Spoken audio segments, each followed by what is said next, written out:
অনুষ্ঠানে আমাদের সম্মানিত বিএনপির অনেক নেতৃবৃন্দ আছেন, এখানে আমাদের এলাকার সম্মানিত অনেক মুরব্বিয়ান আছেন।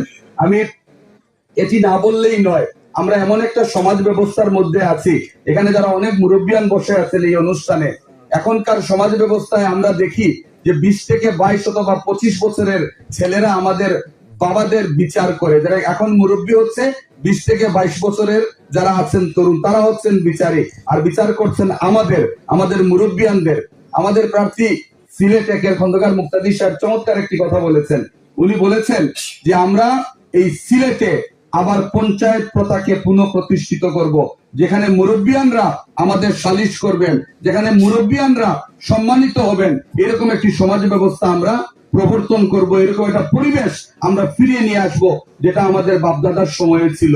এরকম একটি সমাজের বাস্তব চিত্র আমরাও দেখতে চাই, যেখানে আমার বাবা অথবা আমার চাচা অথবা আমার এলাকার মুরব্বিয়ানরা সম্মানিত হন। আমরা এমন একটা সময়ে চলে এসেছি যখন এখানে কিন্তু এখন আর সেই মক্তবগুলো দেখা যায় না।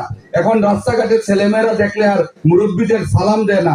আমরা বাস্তব অর্থে পারিবারিক এবং ধর্মীয় যে মূল্যবোধ, সেটি থেকে কিন্তু আমরা ফিরে এসেছি।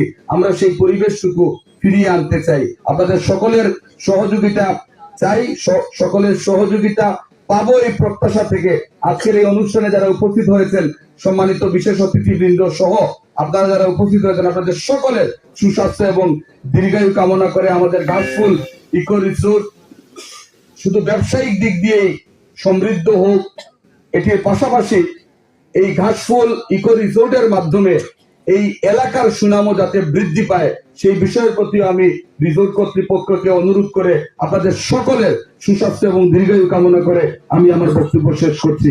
ধন্যবাদ সকলকে। আসসালামু আলাইকুম।